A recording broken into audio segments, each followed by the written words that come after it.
Você realmente precisa dessa let? Você realmente precisa dessa mutabilidade no seu código?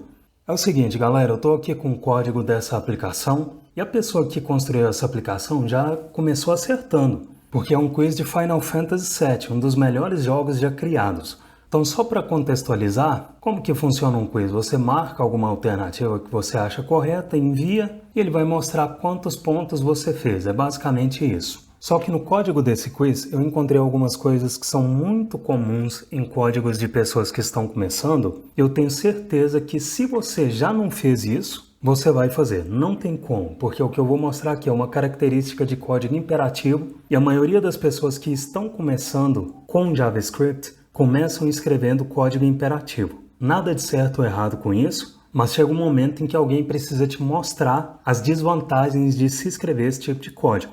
Então, olha só, mutabilidade em um código é um dos fatores que mais colaboram para o número de bugs em uma aplicação e o quanto ela é difícil de manter. Então, olha só, quando esse form é enviado, essa função de callback handleFormSubmit é executada. Eu vou abrir o bloco dela. E toda vez que essa função é executada, essa letScore que foi declarada aqui no topo e que é usada em vários lugares aqui nessa aplicação, em várias funções diferentes, aqui ela precisa ser manualmente reatribuída para zero. E às vezes isso vai ser inevitável. Existem certas mutabilidades, certos casos em que mutabilidade vai ter que ser feita na sua aplicação, não vai ter como. Mas às vezes, e eu digo na maioria das vezes, você pode estar fazendo mutação desnecessariamente. É o caso dessa letScore. Olha só, se eu pressionar F12 aqui na letScore, eu vim para a definição dela aqui no topo do código. Se eu pressionar F12 de novo, aqui eu vejo que essa função está sendo usada em diferentes funções nesse arquivo. E aqui no callback do envio do form, toda vez que o form é enviado, score recebe 0. Por que que isso está sendo feito? Porque se eu comentar essa linha e fizer múltiplos envios desse quiz, a pontuação máxima desse quiz é 100. Então, no primeiro envio, o usuário fez 50 pontos, só que se eu tentar novamente, enviar sem recarregar a página, enviar novamente, agora os 50 pontos do envio passado estão sendo contabilizados. Ou seja, eu mudei nada aqui nas alternativas nesse segundo envio, só que agora ele está me mostrando 100 pontos, porque eu fiz 50 pontos no envio anterior, enviei novamente e ele contou mais 50 pontos. Esses pontos estão sendo acumulados a cada vez que eu envio esse formulário. E essa reatribuição de valor impede que esse acúmulo aconteça. Então, se eu descomentar, toda vez que eu enviar esse form, não importa quantas vezes consecutivamente eu envie, ele sempre vai marcar 50 pontos, se eu deixar claro as alternativas dessa forma. Porque a cada vez que handleFormSubmit é executada, que é a cada envio do formulário, a pontuação está sendo zerada novamente. Só que essa reatribuição aqui nesse código é desnecessária. Por que que é desnecessária? Existe um mecanismo da linguagem chamado Garbage Collection. O Garbage Collection é o mecanismo que vai possibilitar que você declare essa let, que vai ser transformada em const daqui a pouco, dentro do escopo dessa função, ou seja, ao invés de declarar essa let aqui no topo, você vai poder declarar ela dentro do escopo dessa função e esse problema de acúmulo de pontos não vai acontecer. Mas antes de eu te mostrar isso, você precisa saber o que é Garbage Collection. A tradução de Garbage Collection seria algo como coleta de lixo. É um mecanismo de gerenciamento de memória que o JavaScript e algumas outras linguagens faz automaticamente por baixo dos panos. Funciona assim: quando você cria uma variável ou uma const em escopo local, no escopo de uma função, por exemplo, essa variável só vai ficar disponível dentro daquele escopo. E isso significa que ela só vai ser criada e mantida na memória enquanto a função for executada. Então, olha só, eu vou voltar aqui na declaração da letScore, vou mover essa declaração para dentro da handleFormSubmit, vou transformar essa let em const, porque ela não vai precisar mais ser reatribuída, você vai ver isso daqui a pouco, e vou remover essa reatribuição. O que vai acontecer? O JavaScript sabe que depois que essa função for executada, e daqui a pouco eu vou mostrar como resolver as referências da antiga let nas outras funções, mas depois que essa função for executada, o JavaScript sabe que essa const score vai ser usada em mais lugar nenhum do código e vai remover essa const da memória. E quando um novo envio do formulário acontecer de forma consecutiva, isso é, o usuário não recarregar a página e enviar novamente o formulário, uma nova const score vai ser criada novamente na memória. É por isso que não existe, por exemplo, uma colisão na memória quando uma const é declarada dentro de uma função e a função é executada mais de uma vez, porque a const da execução passada da função não existe mais em memória. O Garbage Collection limpa da memória a const da execução passada, porque ela não tem mais utilidade. Quando você cria uma variável em escopo local e a variável ou const não é mais necessária, o Garbage Collection entra em ação e remove essa variável da memória. Se você coloca a variável no topo, você está dizendo que toda vez que essa função for executada, ou seja, se você usar de alguma forma essa variável aqui dentro dessa função, você está dizendo que toda vez que essa função foi executada, essa let ou essa variável que foi declarada fora da função precisa continuar mantendo o valor que ela armazena na memória. É por isso que os pontos se acumulam a cada envio do formulário, a cada execução dessa função.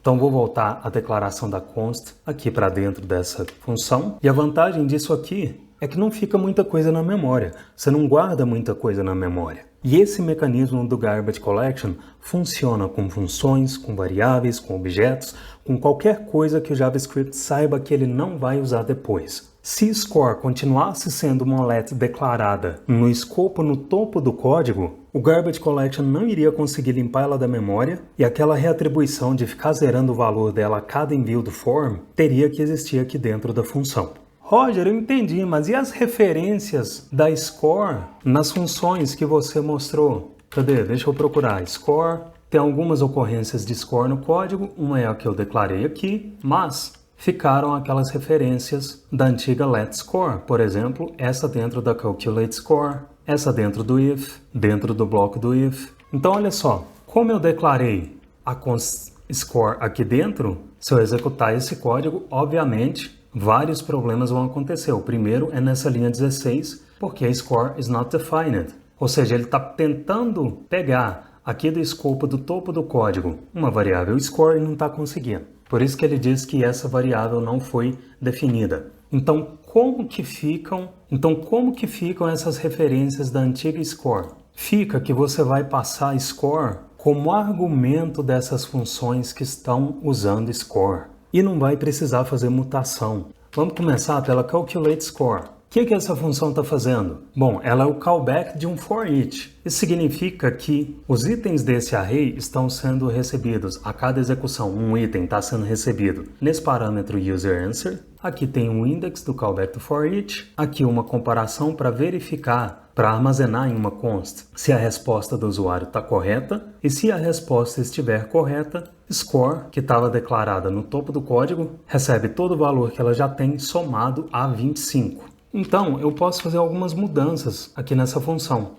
Ao invés de chamar ela de calculateScore e usar ela como argumento de um for each, eu vou mudar o nome dessa função para getScore. Por quê? Eu quero que, toda vez que essa função for invocada, quem invocou ela receba, obtenha, e essa é a tradução de get, obtenha a pontuação. Então, ao invés dessa função fazer uma mutação, eu vou comentar esse código por enquanto, e ao invés de fazer essa reatribuição para score, eu vou retornar a pontuação. Como que eu vou fazer isso? Eu vou fazer isso usando o reduce. Por que que isso é um caso de uso para o reduce? Por que que esse side effect, esse efeito colateral aqui que o for each está executando, que esse callback do for each está executando, pode ser substituído por um reduce? É muito simples. Toda vez que você tem um array e quer reduzir, entre aspas, esse array a um valor, seja ele um número, um boolean, uma string, um objeto ou até mesmo um outro array, você pode usar o reduce. Roger, agora ferrou, eu não sei nada sobre o reduce. Não tem problema, eu vou deixar aqui na descrição desse vídeo uma introdução ao reduce. Se você não conhece Reduce, ou sabe muito pouco sobre ele, ou sente que precisa reforçar o conhecimento dele, você pode ver essa introdução ao Reduce que eu vou deixar aqui na descrição. Mas qual que é a sacada de usar o Reduce aqui? Eu vou dar um return, por enquanto eu vou deixar essa função só com um parâmetro userAnswers, que vai ser o quê? Eu vou tirar essa getScore como argumento do callback do forEach e vou passar userAnswers como argumento da invocação da getScore. UserAnswers é essa consta aqui em cima que contém as respostas do usuário. Aí, quando a getScore for invocada, eu quero que ela retorne o resultado de userAnswers.reduce, ou seja, eu quero que essa função retorne o resultado dessa expressão, que vai ser o valor que o reduce retornar com a operação que eu vou fazer aqui dentro. Qual operação eu vou fazer aqui nesse reduce? Primeiro eu vou iniciar a pontuação com 0. Então, o valor do parâmetro accumulator do reduce inicialmente vai ser 0. Eu vou chamar esse item de userAnswer. E qual que é a sacada aqui? Eu quero checar se a resposta do usuário está correta. Eu posso fazer isso com exatamente essa mesma expressão que estava comentada. Ou seja, eu estou verificando se userAnswer é igual a correct answers. O que é correct answers? É esse array das respostas corretas. Ou seja, se userAnswer estiver armazenando a string A na primeira vez que esse callback for executado, A vai ser igual a A, que é o primeiro item desse array. Então, essa expressão vai retornar true. Obviamente que para ela funcionar, esse index tem que estar declarado. Eu vou abreviar esse index para I. Não tem problema eu abreviar esse parâmetro para I, porque qualquer pessoa que conheça o Reduce sabe que esse terceiro parâmetro é sempre o index do item, ou deveria saber. E se a resposta do usuário estiver correta, eu quero que essa função retorne accumulator somado a, e aqui, como esse quiz tem só 4 perguntas, eu poderia inserir manualmente aqui somado a 25.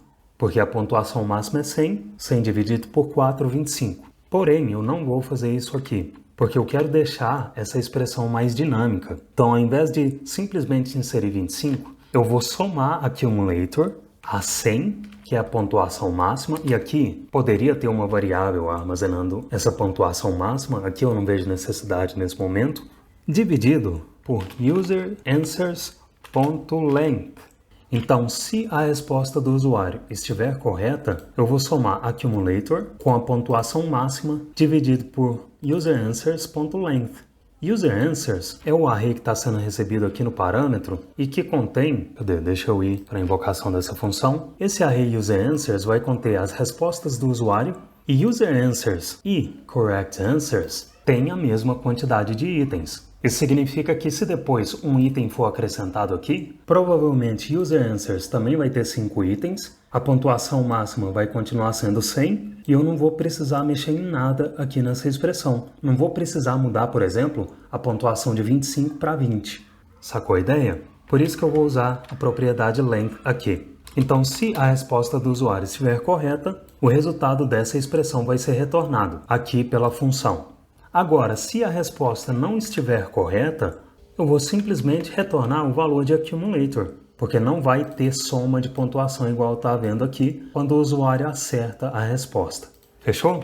Então, mostrado isso, eu já posso remover esse comentário daqui.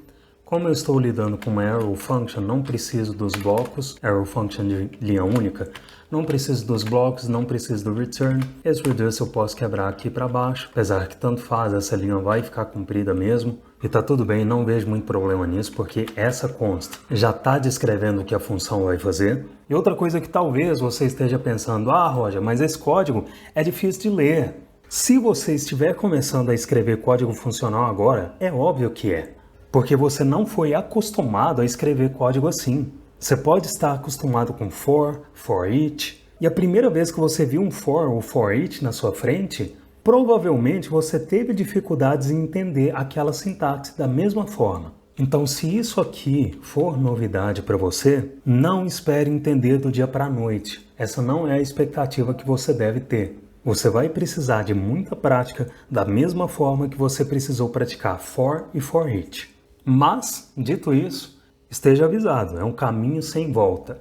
Depois que a sua cabeça começa a pensar de forma mais declarativa, mais funcional, mais concisa, é difícil querer voltar a escrever código imperativo. Então aqui, agora que getScore está sendo invocado aqui, eu vou comentar a invocação dessa função abaixo, só para a gente ver no console se essa invocação está retornando o resultado que a gente espera. Então vou enviar o quiz, retornou none, not a number. Por quê? Fiz algo errado aqui. Vamos ver. Será que é o que eu estou pensando? Ó, eu só troquei o T do lugar. Olha só. Depois de tanto cabelo branco escrevendo JavaScript, eu ainda erro essas coisas, tá vendo? Isso é normal acontecer, tá? Pode acontecer com você. O que tinha acontecido aqui? Como a propriedade com HT no final não existe, essa expressão estava resultando undefined e esse number 100 estava sendo dividido por undefined. Se a gente colocar undefined, vou conseguir, dividido por 100, ou o oposto, 100 dividido por undefined, dá na mesma, not a number. Por quê? Porque eu estou tentando fazer uma operação numérica com um valor que não é número. Por isso, not a number. Inclusive, foi ótimo esse erro ter acontecido aqui, para você entender também o que aconteceu neste caso em que houve um erro de digitação. Importante que agora está funcionando. Então, olha só, agora que essa função está retornando, ao ser invocada, está retornando a pontuação, o score, ela pode ser inserida aqui. Então, agora, essa const score armazena a pontuação do usuário, certo? E agora que você tem essa const score, eu vou descomentar essa invocação e olha o que está acontecendo aqui. Essa função está usando a antiga letScore duas vezes aqui dentro dela. E o que essa função está fazendo? Se score for maior que 0, ele exibe um pop-up com esta mensagem. E esse return não vai deixar essa linha de código abaixo do if ser lida. Porém, se score for igual a 0, por exemplo, dessa vez essa mesma função vai exibir esta mensagem na tela. Só que eu acho que dá para manter o mesmo sentido desse nome, mas deixar ele um pouquinho mais curto. Não que seja um problema, mas eu acho que dá para encurtar e ao mesmo tempo deixar o nome descritivo. Essa função pode se chamar simplesmente showScore. E na minha opinião técnica, ela não precisa ter showPopUpInfo, que está fazendo só a execução dessas duas linhas. Eu vou recortar esse código aqui para dentro, vou remover esse código daqui e olha só, esse if, toda essa operação pode ser substituída por um ternário. Toda vez que você, baseado em um valor, quiser executar um if-else, esse if-else pode ser substituído por ternário, desde que você aproveite o valor que a expressão do ternário retorne. Ou seja, dependendo do resultado dessa expressão, eu quero obter strings diferentes. Então vou inserir uma const message que recebe um ternário com essa expressão. Se score for maior que 0, eu quero que o ternário retorne essa string. Porém, se score não for maior que 0, esse ternário, e ó, aqui eu não estou me preocupando nesse primeiro momento com, e se score for menos 5, nada disso. Eu estou preocupando em fazer funcionar primeiro, tá? Inclusive, isso é uma técnica para você não perder sua sanidade enquanto você desenvolve. Primeiro você pensa no caminho feliz, Happy Path, como a gente chama no TDD. Você primeiro pensa só nos valores que você está esperando. Depois, em um outro momento, depois que você fez funcionar, aí você começa a pensar em programar defensivamente com valores inesperados, sendo recebidos aqui nessa função, por exemplo.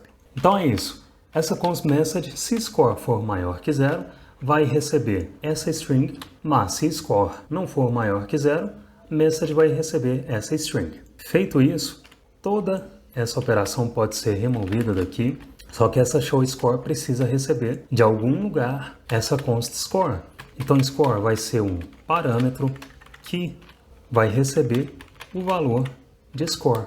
Então aqui na showScore, eu vou descomentar esse código e agora as coisas devem funcionar, porque text content está recebendo message que vai ser essa const. Se você estiver muito incomodado com a formatação desse código, você pode trazer o ternário aqui para baixo, ou até mesmo quebrar esse valor do retorno. Eu realmente não me importo. Não acho que deva ser uma preocupação, até porque essa expressão não é lá a expressão mais ilegível do mundo. Vamos ver se funcionou? Se eu enviar o form agora, marquei 50 pontos, ótimo. Continuo marcando 50 pontos, continua não existindo acúmulo da pontuação do envio passado, mas dessa vez não foi preciso declarar uma let score aqui no topo do código e nem ficar reatribuindo manualmente 0 para ela toda vez que essa função é executada. Então, como eu disse no início do vídeo, será que o seu código realmente precisa de mutabilidade? Às vezes, mutabilidade vai ser inevitável. Porém, e eu aposto um chica-bom que a maioria das vezes, você pode estar fazendo mutação desnecessariamente. E mutação de estado em uma aplicação é frequentemente o que contribui mais para uma aplicação ser difícil de manter, porque bugs moram no estado mutável da aplicação. Quanto mais você evitar mutabilidade no seu código e desenvolver aplicando o princípio da imutabilidade, mais as suas aplicações vão tender a ser previsíveis. E previsibilidade é a chave para a sua vida ficar melhor, porque previsibilidade tende a deixar seu código mais simples de debugar e manter no longo prazo.